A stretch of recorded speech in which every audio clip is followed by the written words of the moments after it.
adventures of Jungle Jim.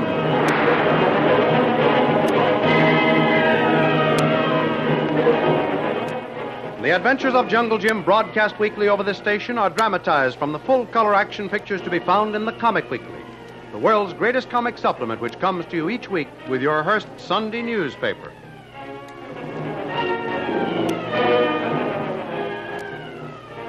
Despite two daring attempts on his life, both of which he miraculously escapes, Jungle Jim finally arrives at his destination, an airport in Cristobal, the eastern entrance to the Panama Canal.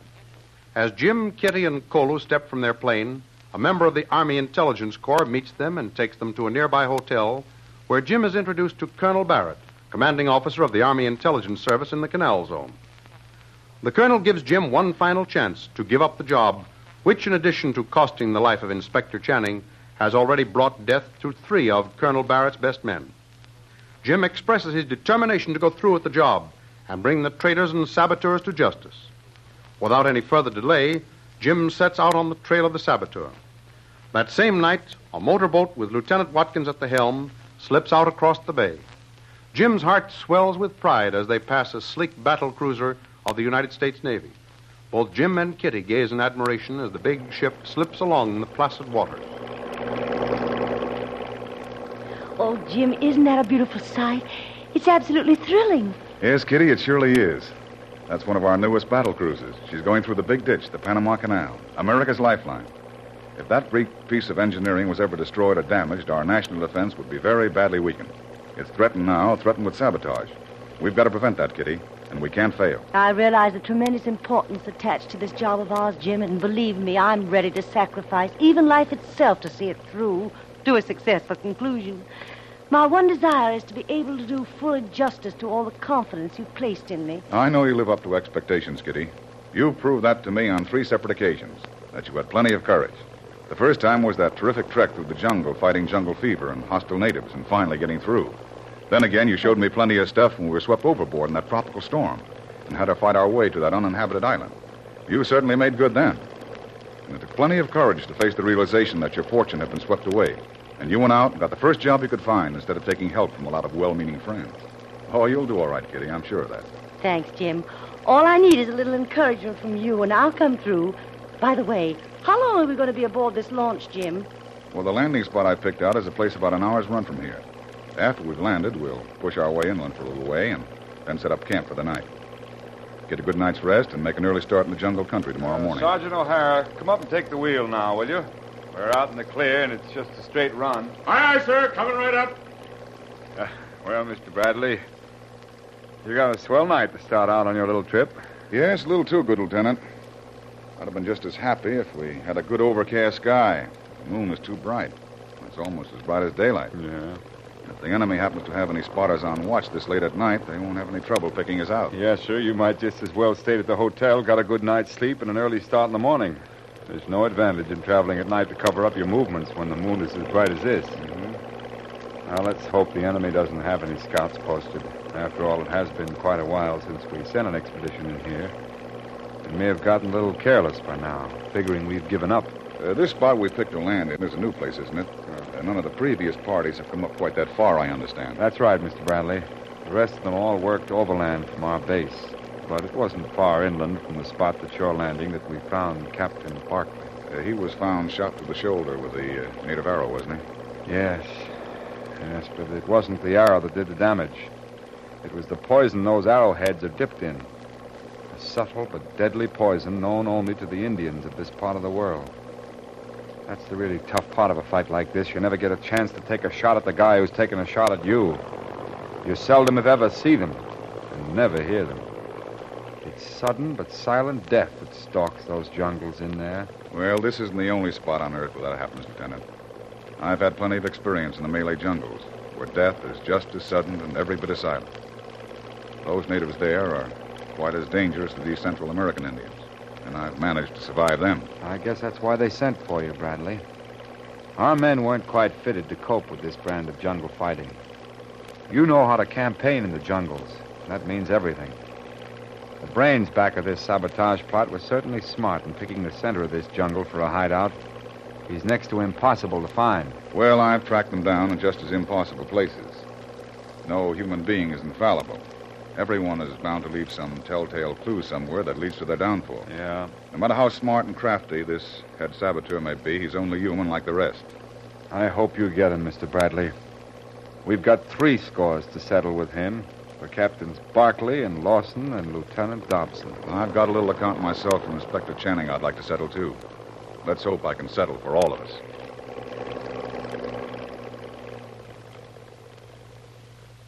A little over an hour later, the motor launch put in on a jungle-fringed beach, and Jim, Kitty, and Kolu unloaded their supplies and went ashore as Lieutenant Watkins swung his boat around and headed homeward. As the launch fades off in the distance, Jim, Kitty, and Kolu start up the beach to pick a spot to camp for the night. But high above them in the rocky hills, a renegade Indian watches their approach with interest for a few minutes, and then silently withdraws and speedily heads for the interior. His destination is an overnight journey away. But in this well-protected hideout, 2 white men face each other across a table. One is a thin, wiry individual whose steel blue eyes peer through a pair of thick glasses. His gray hair is closely cropped, and the strength of his features are heightened by a well-trimmed Van Dyke beard. His voice is soft and well-modulated, as he addresses a rather bewildered individual who previously had been directing the operations against Inspector Channing and Jungle Jim. I see you are somewhat surprised to find yourself here, Marsden. Surprised isn't the word for it, J7. One minute I'm up on the border directing operations, and I go to bed, fall asleep, and when I wake up, I find myself here. I'm terribly sorry I couldn't issue you a formal invitation for this little visit and have you travel here in the accustomed mode of travel. But the need to have you here was urgent, and I am very particular about keeping the position of my headquarters a very close secret. Hence, I was forced to use some rather unorthodox methods to get you here. Well, I don't see why, J7. You know you could always trust me. Can I? Absolutely. Besides, I was very anxious to hear the result of a little party some of the boys were holding in Brownsville. I can give you all the very unpleasant details of that little party you so carefully planned at the Brownsville airport. Oh? That is my principal reason for bringing you here. Oh, then the boys carried out the reception party successfully, eh? It is my painful duty to inform you, Mr. Marsden, that your boys were carried out of that reception party on stretchers. You mean something went wrong, J7? Apparently. A sheriff and his posse, aided by the man you were out to kill, surprised your boys, as you call them, and abruptly terminated their bungling careers in a hail of bullets. It appears that little Mexican girl you place so much confidence in had an old score to settle with you and your boys. What? She betrayed you and your carefully laid plan to the government agent, who in turn called in the officers of the law with the result that your boys were trapped and killed. Well, I'll be... Yes, you will be, Mr. Marsden. I told you when you were first engaged by me what I wanted you to do, and in the manner in which I wanted you to do it. I stressed the fact that this was a secret campaign, that every move made was to be a subtle one. Our movements were to be closely guarded, and we were never to take any action that might lead to an investigation of our activities by any government agency. Above all, I insisted that no gangster methods were to be employed. Now, say, look here, J7. If this is to be a criticism of the way I've handled things up north, let me remind you that... There is no need for you to remind me of anything, Marsden. I know all your activities far too well. You have disobeyed every basic rule I set down for the conduct of this campaign. In a very few short months, due to your uncouth, clumsy method of doing things, you have brought every branch of the civil, military, and naval intelligence departments out against me. You have exposed my campaign to the glaring light of publicity. Now, hold on, J7. I'm not to blame for all of it. How about the 3 Army intelligence men that were murdered right down in your zone of operations? Those men's deaths were originally set down as the work of the renegade Indians until your activities in the north taught the authorities otherwise. Instead of being free to carry out my campaign under a complete blanket of secrecy, I now am forced to fight one of the most resolute, intelligent, and to my cause, the most dangerous man it has ever been my misfortune to oppose, Jungle Jim Bradley. He is here in the canal zone now, stationed at Cristobal. You can't exactly blame me for that, J7. I did my best to get rid of him. But you failed. You bungled the job by totally disregarding my orders. It is most unfortunate, Marsden. But having failed to get rid of Jungle Jim Bradley, we must now get rid of you. Hey, now, wait a minute, J7. let's reason this thing out. Give me a chance. You have had your chance and failed. I cannot afford to allow you to remain free and further hinder my work. No. Therefore, I am going to give you your choice, Marsden. Your time is up. In that small room is a table, in the drawer of which you will find a revolver containing 1 cartridge. I am going to have you placed in that room. I will give you 5 minutes to decide how you wish to die. By your own hand, quickly and easily, or at the hands of the Indians who will call for you when the 5 minutes expire.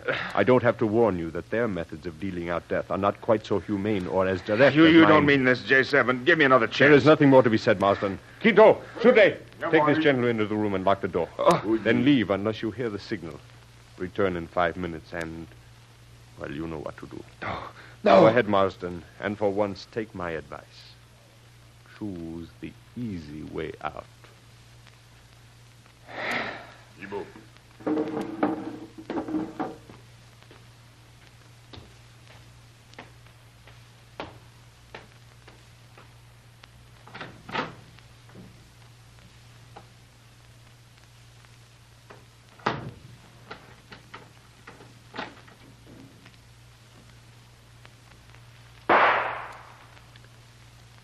Thank you, Mr. Marston.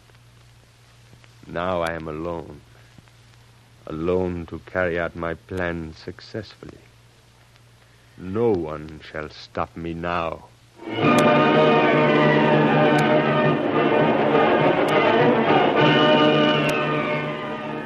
As the last echo of the shot dies away, the strange, sinister J7 sits down in his chair and silently studies a huge map in front of him.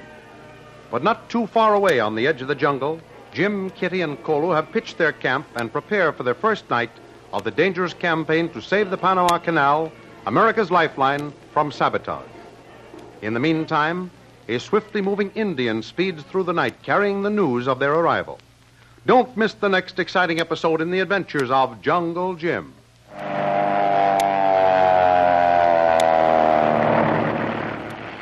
Say, fellas, you all know what that is. An airplane making a power dive.